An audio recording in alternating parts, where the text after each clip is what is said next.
la radio del grupo Moebius, Psicoanálisis Freud Lacan, transmitiendo desde Rosario, Argentina. Como todos los miércoles a esta hora,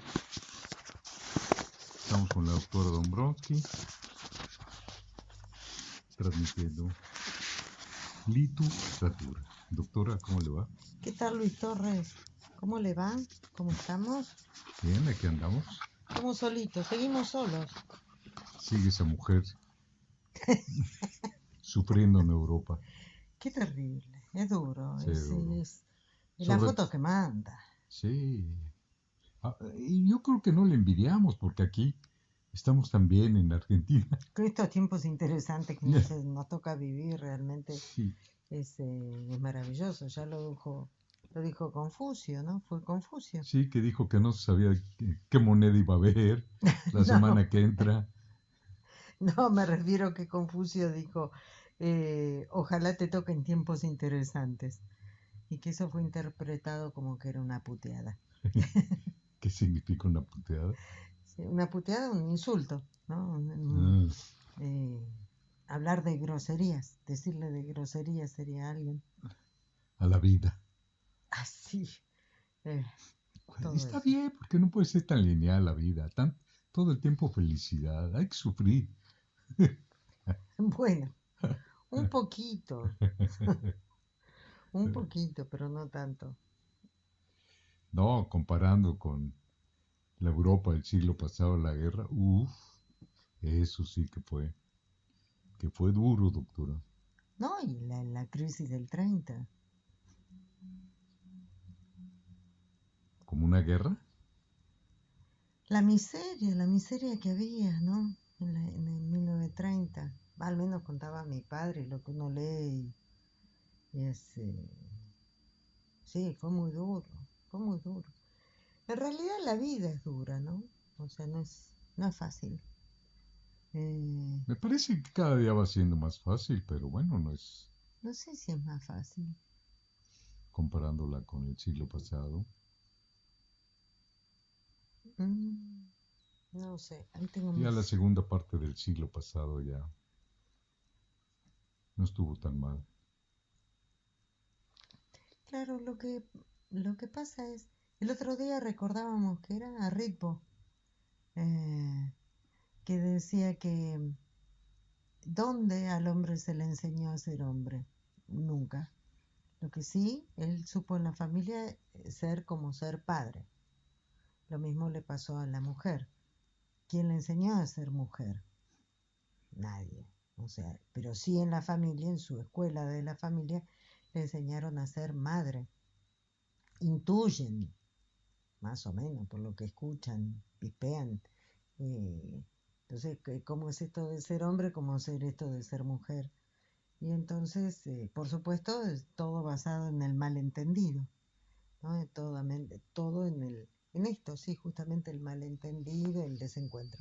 Pero dice Ritmo, afortunadamente, de tanto en tanto se alinean los planetas, por así decir, y hay un encuentro de estos maravillosos donde uno se siente en comunión, uno con la pareja con uno y uno con el universo y uno vibra en la misma, eh, con la misma longitud de onda, por así decir, y esos momentos maravillosos nutren toda la seguidilla de desencuentros antes y después, ¿no?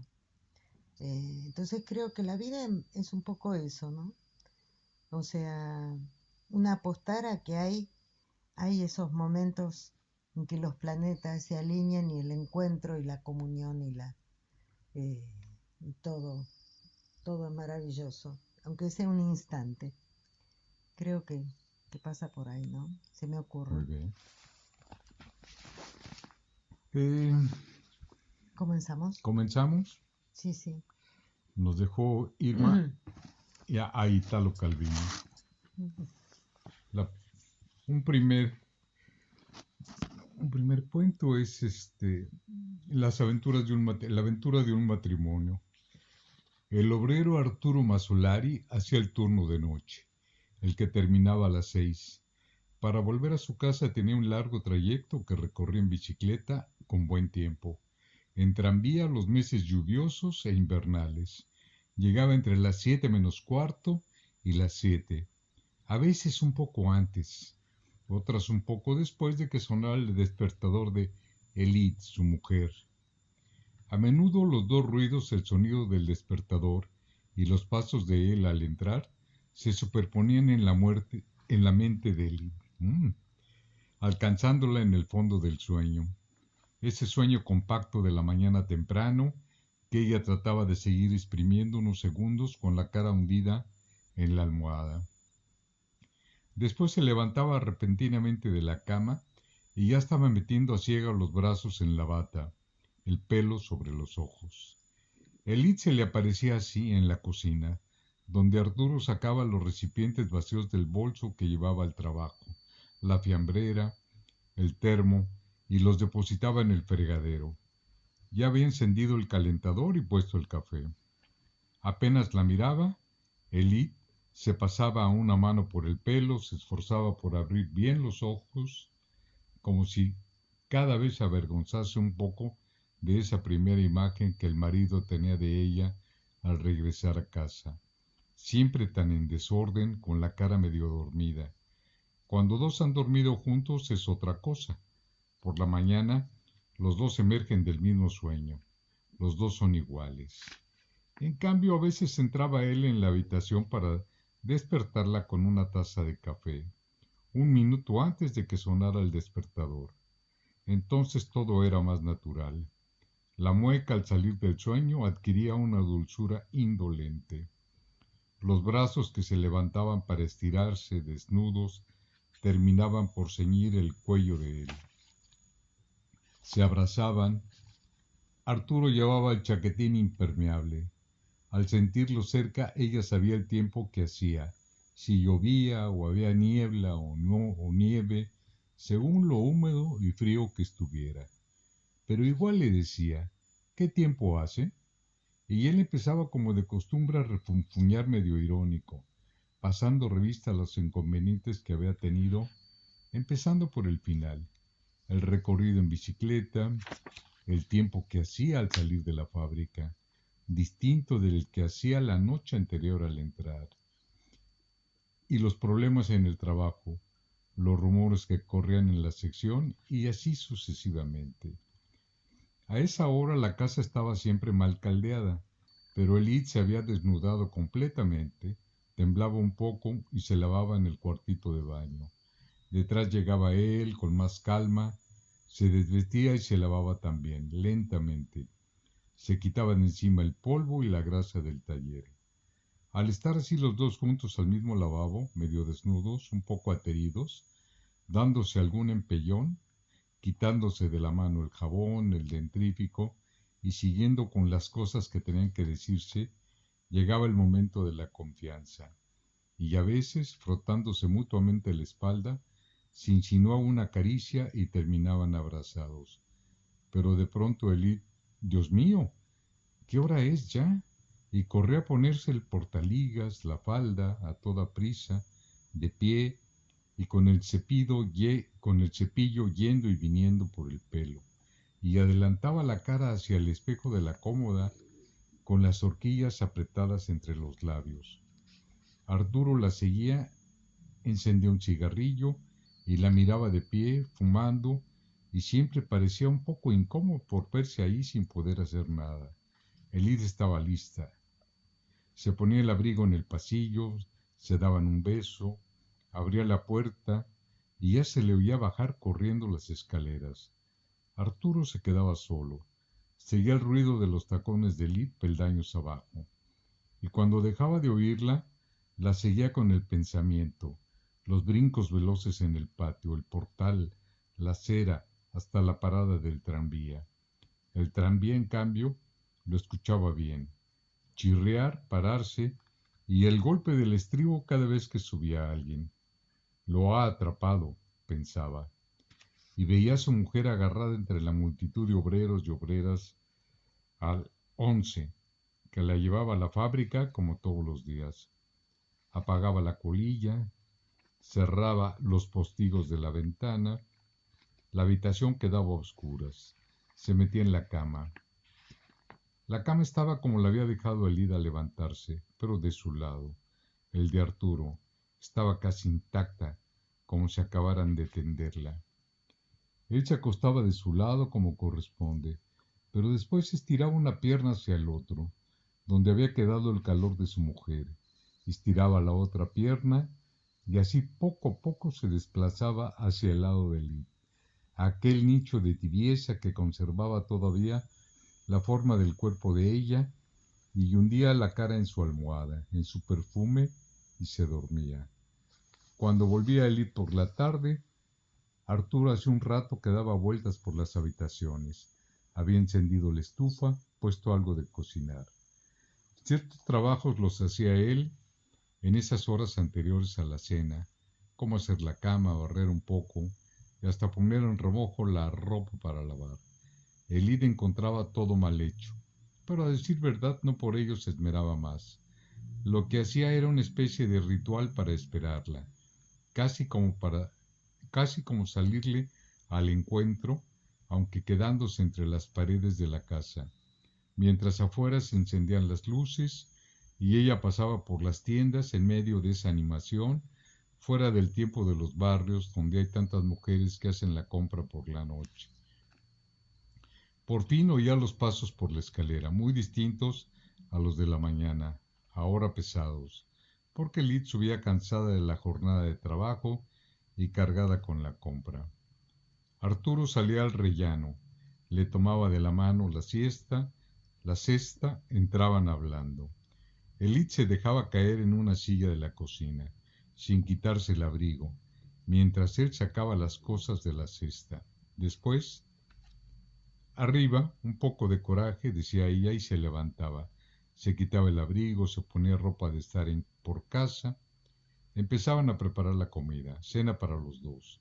Después la merienda que él se llevaba a la fábrica para el intervalo de la 1 de la madrugada. La colación que ella se llevaría a la fábrica al día siguiente y la que quedaría lista para cuando él se despertara por la tarde.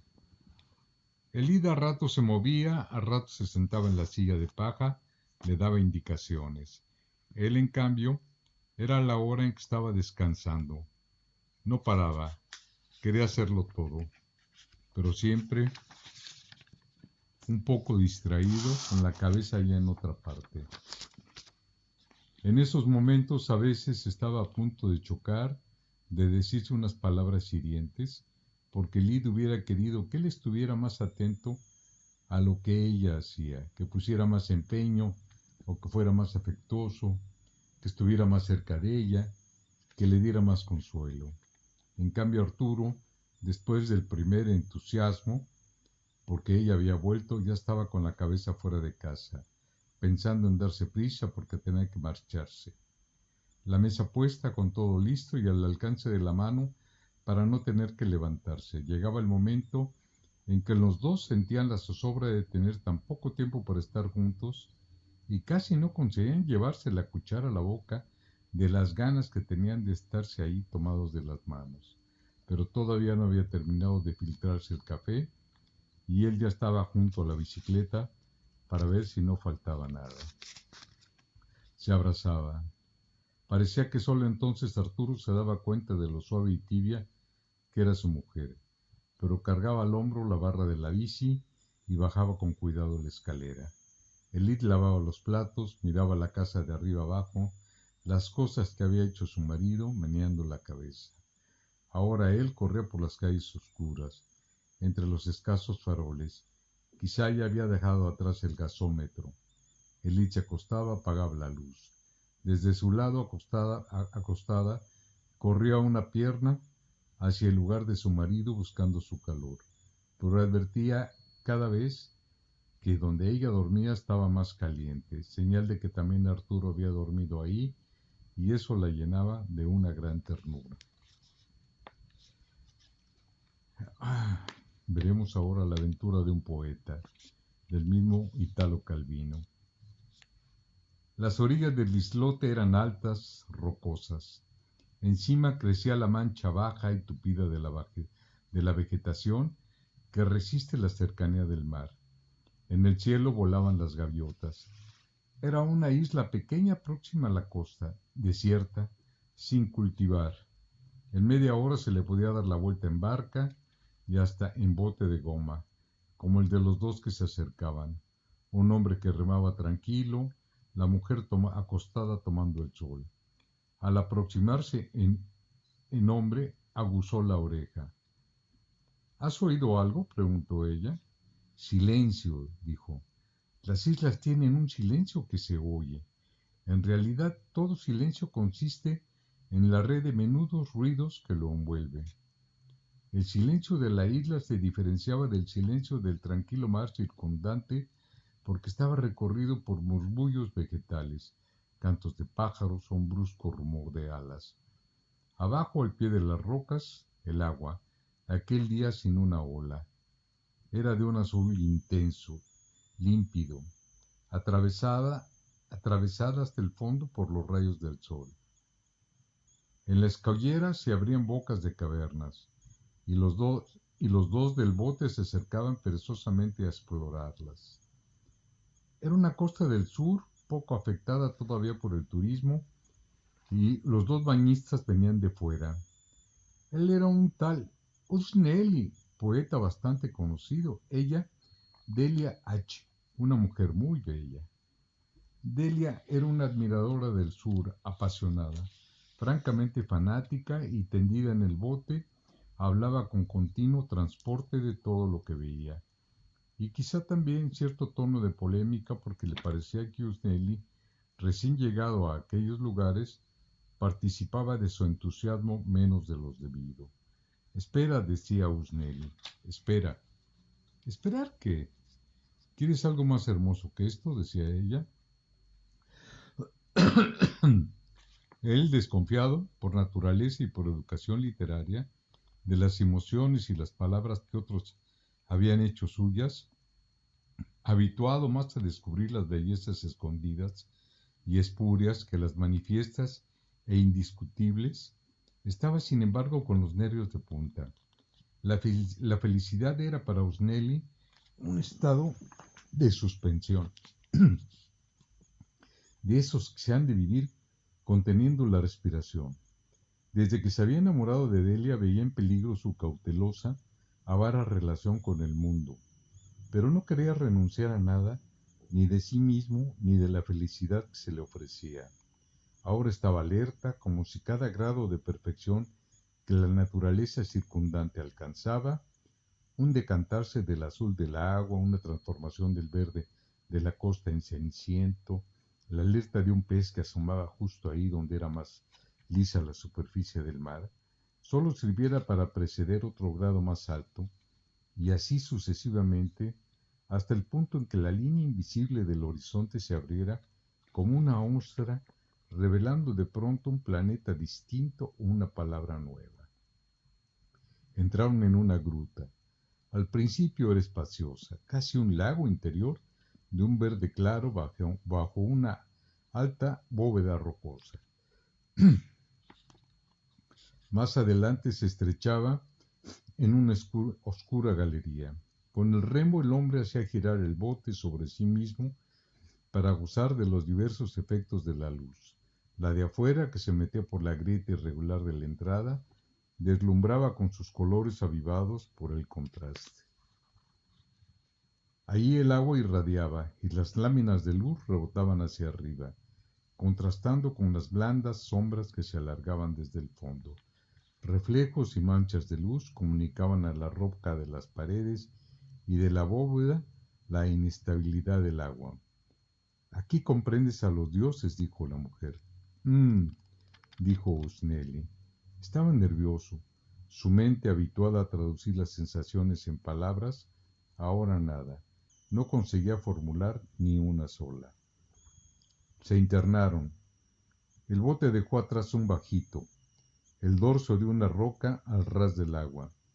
Ahora flotaba entre los escasos fulgores que aparecían y desaparecían a cada golpe de remo. El resto era sombra espesa. Las palas tocaban de vez en cuando una pared. Mirando hacia atrás, Delia veía el ojo azul del cielo abierto cuyos contornos cambiaban continuamente. ¡Un cangrejo! ¡Grande! ¡Allí! Gritó levantándose. ¿Grejo? Retumbó el eco. El eco exclamó contenta y se puso a gritar palabras en las tenebrosas bóvedas, invocaciones, versos. Tú también, grita tu nombre. Pide un deseo, le dijo Usnelli. Oh, hizo Usnelli. Oh. De vez en cuando la barca se arrastraba por el fondo. La oscuridad era más espesa. Tengo miedo. Dios sabe cuántos bichos habrá. Todavía se puede pasar. Usnelli se dio cuenta que avanzaba hacia la oscuridad como un pez en los abismos que huye de las aguas iluminadas. Tengo miedo. Volvamos, insistió ella. También a él, en el fondo, el gusto por lo horrible le era ajeno. Remó hacia atrás. Al volver al lugar donde la gruta se ensanchaba, el mar se volvió de cobalto. ¿Habrá pulpos? Dijo ella. Se verían. Está límpido. Entonces voy a nadar. Se dejó caer desde el bote. Se apartó. Nadaba en el lago subterráneo y su cuerpo parecía unas veces blanco, como si la luz lo despojara de todo color propio, otras del azul de aquella pantalla de agua. Usnelli había dejado de remar, seguía conteniendo la respiración. Pare él. Estar enamorado de Delia había sido siempre así, como el espejo de esa gruta. Había entrado a un mundo más allá de la palabra. Por lo demás, en todos sus poemas, jamás había escrito un verso de amor, ni uno solo. Acércate, dijo Delia. Mientras nadaba, se había quitado el trapito que le cubría el pecho. Lo arrojó por encima de la borda del bote. Un momento. Se quitó también el otro pedazo de tela sujeto a las caderas y lo pasó a Usnelli. Ahora estaba desnuda. La piel más blanca en su pecho y en las caderas casi no se distinguía, porque todo su cuerpo difundía una claridad azulada de medusa. Nadaba de costado con un movimiento indolente. La cabeza, una expresión fija y casi irónica de estatua, apenas al ras del agua, a veces la curva de un hombro y la línea suave del brazo extendido. El otro brazo, con movimientos acariciadores, cubría y descubría los pechos altos, tendidos hacia el vértice. Las piernas apenas batían el agua, sosteniendo el vientre liso, marcado por el ombligo como una huella leve en la arena, y la estrella como de un fruto de mar. Los rayos del sol que reverberaban bajo el agua la rozaban, ya vistiéndola, ya desnudándola del todo. De la natación pasó a un movimiento que parecía de danza. Suspendida en el agua a media profundidad, sonriéndole, extendía los brazos en una blanda rotación de los hombros y las muñecas, o bien con un empujón de la rodilla hacia asomarse un pie arqueado como un pequeño pez. Usnelli en el bote era todo ojos. Comprendía que lo que ese momento le ofrecía a la vida era algo que no a todos les es dado mirar con los ojos abiertos, como el corazón más deslumbrador del sol. Y en el corazón de ese sol había silencio. Todo lo que allí había en ese momento no podía traducirse en ninguna otra cosa, quizá ni siquiera en un recuerdo. Ahora Delia nadaba de espaldas, emergiendo hacia el sol en la boca de la gruta. Avanzaba con un ligero movimiento de brazos hacia el mar abierto y debajo el agua. Iba caminando gradualmente de azul, cada vez más clara y luminosa. Cuidado, cúbrete, se acercan unas barcas allá afuera. Delia ya estaban los escollos bajo el cielo. Se metió debajo del agua, extendió el brazo. Usnelli le tendió las exiguas prendas, ella se las sujetó nadando y volvió a subir al bote. Las barcas que llegaban eran de pescadores. Usnelli reconoció a algunos del grupo de gente pobre que pasaban la estación de la pesca en aquella playa, durmiendo al abrigo de unos escollos. Le salió al encuentro. El hombre que remaba era el joven, taciturno en su dolor de muelas. La gorra blanca de marinero encajaba sobre los ojos estrechos, remando a tirones como si cada esfuerzo que hacía le sirviera para sentir menos el dolor. Padre de 5 hijos, desesperado.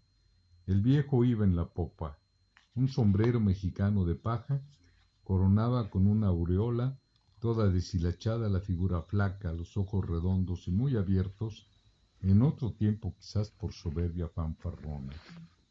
Ahora por comedia de borrachín, la boca abierta bajo los bigotes calvos todavía negros. Limpiaba con cuchillo los que habían pescado. ¿Buena pesca? Gritó Delia. Lo poco que hay, contestaron. Es el año. A Delia le gustaba hablar con los lugareños. A Osnelli no. Frente a ellos, decía, no me siento con la conciencia tranquila. Se encogía de hombros y todo terminaba allí. Ahora el bote se acostaba a la barca, cuyo barniz descolorido y surcado de grietas se levantaba en pequeñas escamas, y el remo atado con una anilla de cáñamo al escalmo gemía cada vez que frotaba la madera astillada de la borda, y una pequeña y herrumbada ancla de 4 puntas se había enganchado bajo la tabla estrecha del asiento en una de las nazas de mimbre erizadas de algas rojas, secas, quién sabe hacía cuánto tiempo, y sobre el montón de redes teñidas de tanino y bordeadas de redondas tajadas de corcho, centellaban en sus filosas envolturas de escamas, ya de un gris mortecino, ya de un turquesa resplandeciente, los peces boqueantes. Las branquias todavía palpitaban mostrando, debajo, un rojo triángulo de sangre. Usnelli seguía callado, pero esta angustia del mundo humano era lo contrario de la que le comunicaba poco antes la belleza de la naturaleza. Así como allá le faltaban las palabras, aquí una avalancha de palabras se precipitaba en su cabeza. Palabras para describir cada verruga, cada pelo de la flaca cara mal afeitada del pescador viejo, cada plateada escama de mujol.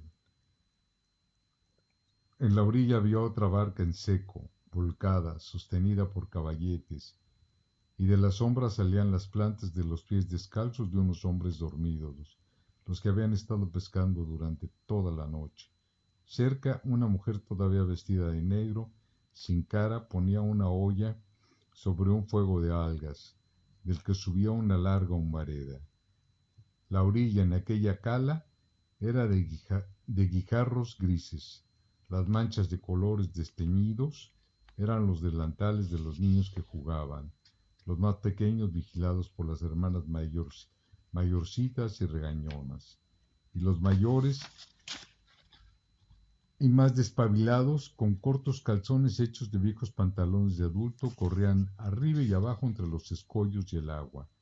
Más lejos se empezaba a extenderse una orilla de arena recta, blanca y desierta, que de un lado se perdía en un cañaveral ralo y en terrenos baldíos.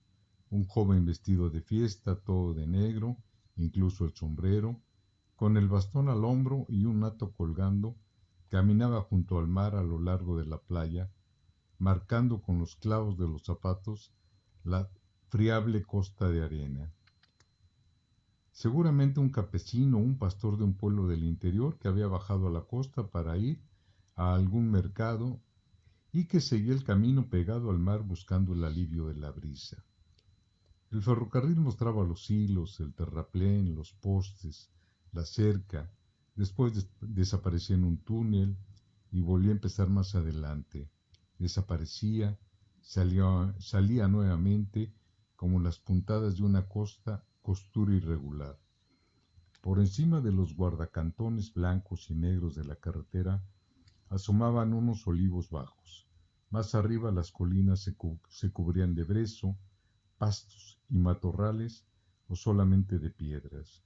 Un pueblo encastrado en una grieta entre aquellas alturas se alargaba hacia arriba, las casas unas sobre otras, separadas por calles en escalera, empedradas, hundidas en el medio para que corriera el arroyuelo de deyecciones de mulo, y en los umbrales de todas las casas había cantidad de mujeres, viejas o envejecidas, y en los pretiles, sentados en fila, cantidad de hombres, viejos y jóvenes, todos en camisa blanca, y en medio de las calles en escalera, los niños jugando en el suelo, y algún muchachito mayor tendido a través con la mejilla apoyada en un peldaño, durmiendo ahí porque estaba un poco más fresco que dentro de la casa, y olía menos, y posadas en todas partes, y volando nubes de moscas, y en cada muro y en la orla de papel de periódico que cubría el manto de cada chimenea. El infinito punteado de excremento de mosca, y a Osnelli le venían a la mente palabras y más palabras apretadas, entrelazadas las unas sobre las otras, sin espacio entre las líneas, hasta que poco a poco era imposible distinguirlas. Eran una maraña de la que iban desapareciendo incluso los menudos ojales blancos, y sólo quedaba el negro más total, impenetrable, desesperado como un grito. Listo, doctora. Ítalo Calvino. Ítalo Calvino.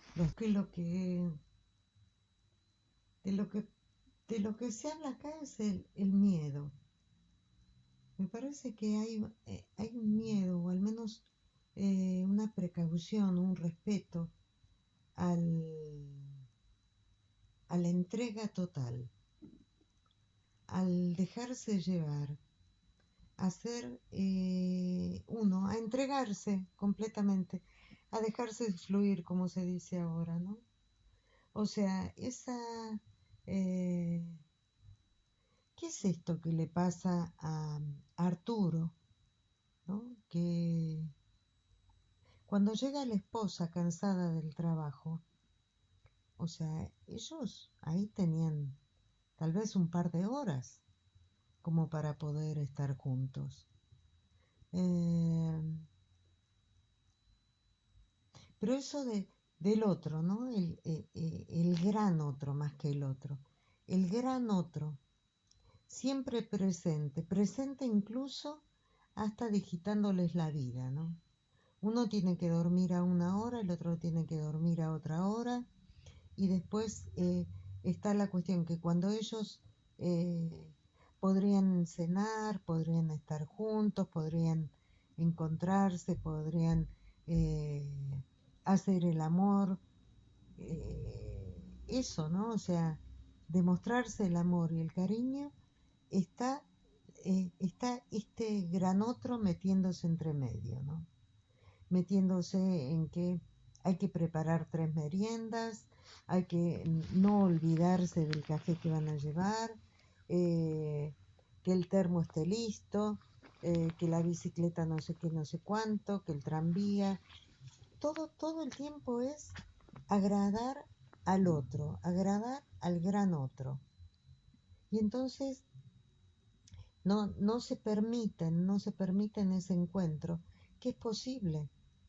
O sea, cuando ellos están en la mañana, ¿no? Que es tan tierna ese encuentro, que me hace acordar a, a la película esta Patterson que hemos comentado acá, el amor, el cariño que hay entre la pareja, que ellos están en la mañana, ¿no?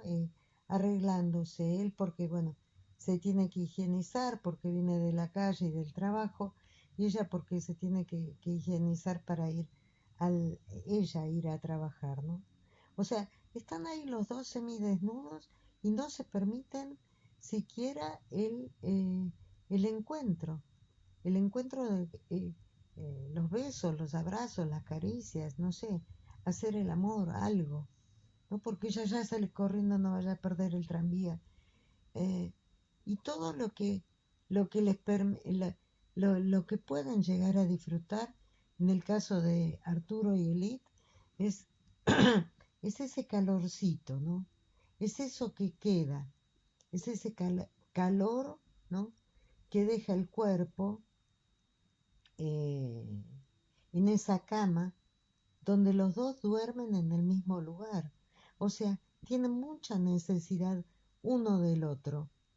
Sin embargo, este gran otro lo separa, los pone en diferentes momentos, en diferente tiempo y espacio, y, y el momento del encuentro está totalmente teñido por este gran otro, ¿no? O sea, entonces es esta relación con este gran otro de sumisión, de que no se vaya a enojar, que más vale que yo cumpla con todo lo que tengo que hacer, porque este gran otro se puede disgustar.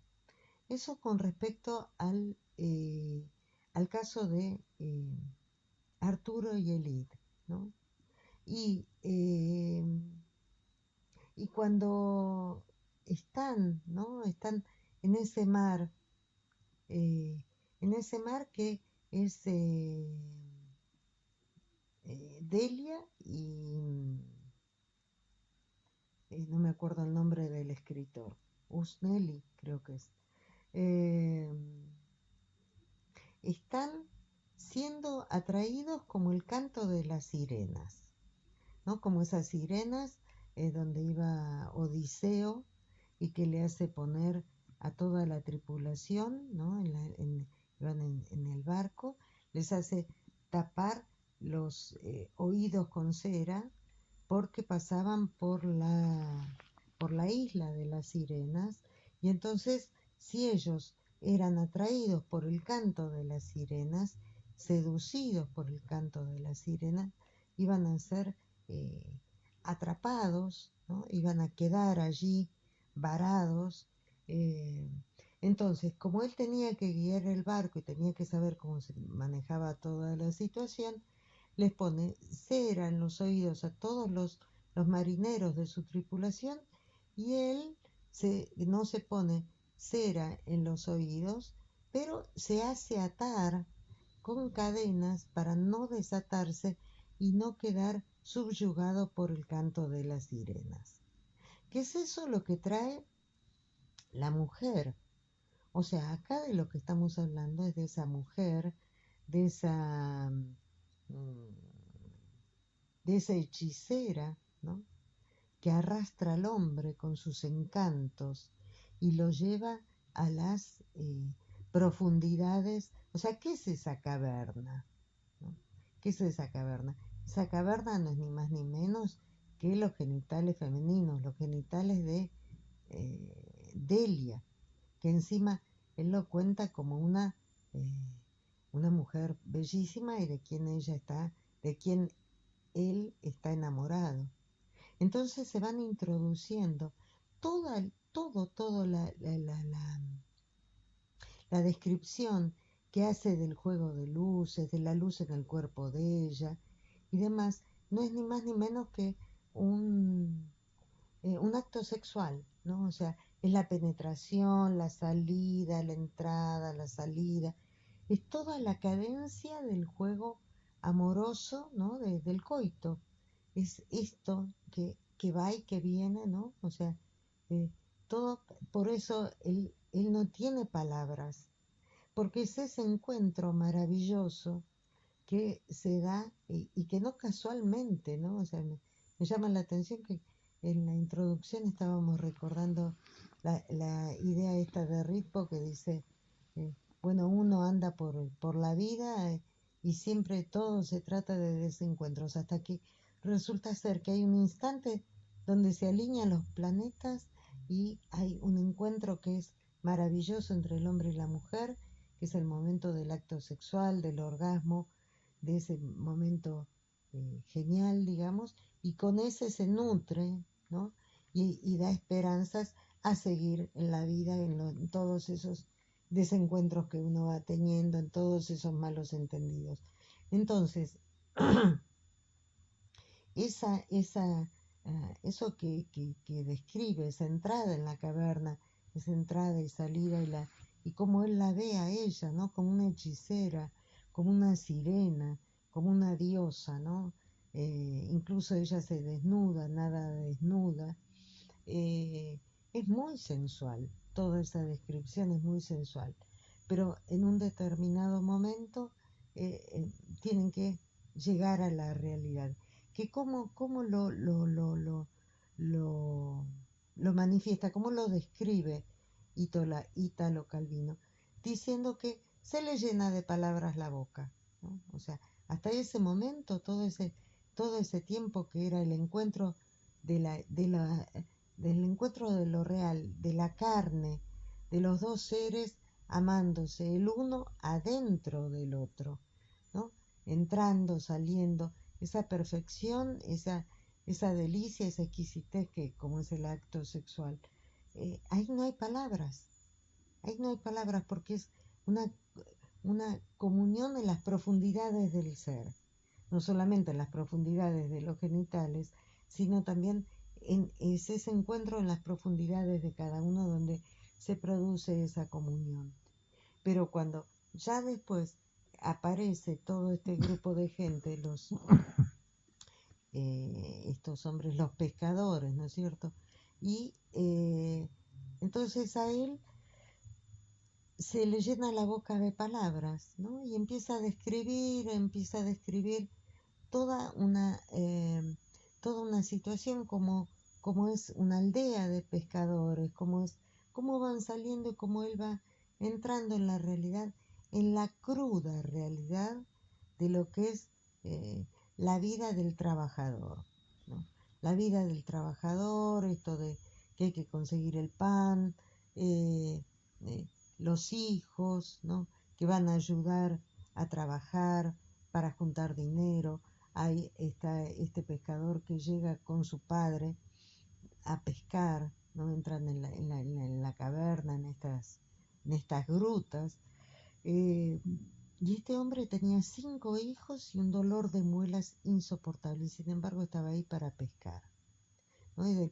O sea, esa vida de sacrificio, esa vida dura, digamos, ¿no? Eh, es, es eso lo que nos cuenta eh, eh, Juan Bautista Rico, ¿no? O sea, son esas vicisitudes de la vida, son Arturo y Elid, ¿no? Elid, si no me equivoco, eh, que hasta le gestionan o le dificultan el encuentro amoroso entre ellos, ¿no? O sea, la, la, eh, el malestar en la cultura, dijera Freud, ¿no? La realidad, la cruda realidad y esos pocos momentos de belleza, de encuentro que, bueno, él por ser escritor y aparentemente perteneciente a una clase social un poco más alta, digamos, bueno, podía darse esos lujos, entre comillas, ¿no es cierto? Porque una cosa es ir a una de estas, eh, ¿cómo se llaman? Cavernas, dijimos, grutas, ¿no? Como turista, como era ahí, como iban ellos dos, y otra cosa es llegar como pescadores, digamos, con dolor de muelas, porque hay que llevar el pan a la mesa, ¿no? De cada uno de esos hombres. Entonces, eso, ¿no? O sea, lo que nos empezamos con esa idea, ¿no? De Ripo, que, bueno, por suerte hay un momento, en el momento del caso de Arturo y Elid, que el cobijo del apapacho, de la tibieza de la cama, ¿no? Le da la pauta de que sí, hay un otro que realmente me quiere y me espera. Y bueno, la- el otro, el otro cuento, ¿no? ¿Cómo ves? Bueno, Bueno, dígame, para terminar, digamos que eh, podría pensarse en una denuncia así como que las clases sociales más altas, o sea, o al menos un poquito más altas que la clase trabajadora, puede darse el lujo de turistear, por así decir, o de tomarse un tiempo para hacer el amor, mientras que las clases trabajadoras, las clases bajas, tienen que pensar solamente en cómo llevar el pan a la casa y eso hasta les digitan los momentos de los encuentros. Entonces, en el caso de Lid y Arturo, solamente queda con esta cuestión del ideal, ¿no? Esta imagen del ideal, pero siempre este gran otro está metido ahí adentro. Relatos de clases, ¿no? Sí, De clases sociales, ¿no? sí, sí, sí, sí, Interesantes. sí, relatos de clases sociales.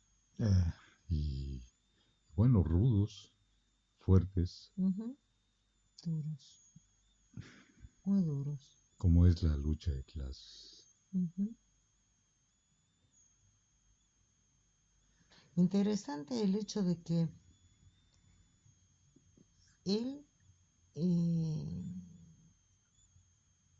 se le llena la boca de palabras cuando llega el...